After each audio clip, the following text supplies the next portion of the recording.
Beto says mass shooters will let him confiscate their guns because they're our fellow Americans. So he was talking to CNN's Allison Camerota. Okay, so Allison Camerota played the clip of Pete Buttigieg and Beto O'Rourke going at it. All of a sudden, Pete asks him, how would you enforce a national confiscation of assault weapons? And she asked Beto O'Rourke the same question. How do you plan to get assault weapons from people who don't want to give them up? As with any law in this country, we would expect our fellow Americans to follow the law. We're a nation of laws, and no person is above the law. No matter how much they may disagree with a given law, this is the right thing to do. And I fully expect my fellow Americans to follow the law. So after hearing that, she asked him, do you expect mass shooters to follow the law?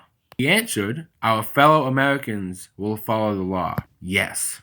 For this next point, she whipped out a dictionary definition. Congressman, mass shooters by definition, they don't follow the law. Would it stop every single shooting? No. But that should be no excuse for not taking action. Now, while we have the opportunity to do the right thing. But it doesn't make sense that people are going to hand over their assault weapons if they're mass shooters. If they want to do harm to people, they're not going to follow the law. So then what's your plan? Just tell us how it works. If somebody doesn't voluntarily hand over their assault weapon, you're going to go to their house, and then what? I expect our fellow Americans to follow the law. Mandatory buybacks had worked in other countries. I'm determined to save lives, even if it is politically difficult and not popular in all circles. Alright, he says one more thing after this. We can take those weapons that pose a moral risk to our fellow Americans without infringing on the Second Amendment.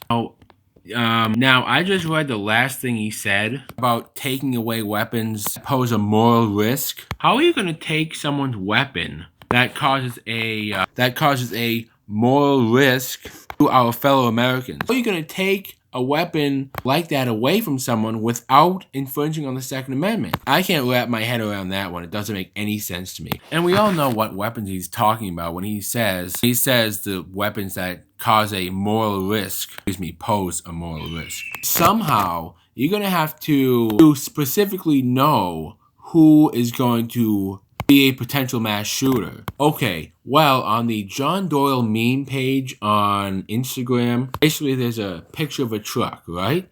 And then on the top of the truck, there's the Second Amendment, right? And in the back of the truck, the rest of the Constitution.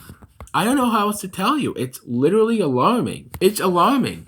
What? Does Beto O'Rourke know? Does he have the foresight to know who's going to commit a mass shooting? I've been saying that wrong this whole time. It's mortal risk, not moral. And again, the guns don't pose any mortal risk to anyone because, as you may or may not know, guns do not kill people. Okay, so I think I'm going to wrap this video up real quick. The only fact that Beto O'Rourke seems to know is that AR-15s and AK-47s pose a mortal risk to our fellow Americans. It doesn't seem like he would ever have the foresight to know a potential mass shooter. And he's not even 100% sure it's going to stop all the mass shootings. So what's the point of even doing this? A good guy with a gun will stop a bad guy with a gun every time. Sure, there will be casualties. Most likely there will be less casualties if we have people in buildings that have concealed carry permits, right? Because you know what's coming next. I mean, a mass shooter is going to see an armed guard, and he's going to take out that armed guard first. As opposed to a concealed carry, you don't know who's carrying, so you're less likely to commit a mass shooting because, okay, so we all know mass shooters aren't our fellow Americans, but they are just like us in regards to the fact they don't want to die either. Look, you have no way of figuring out who's going to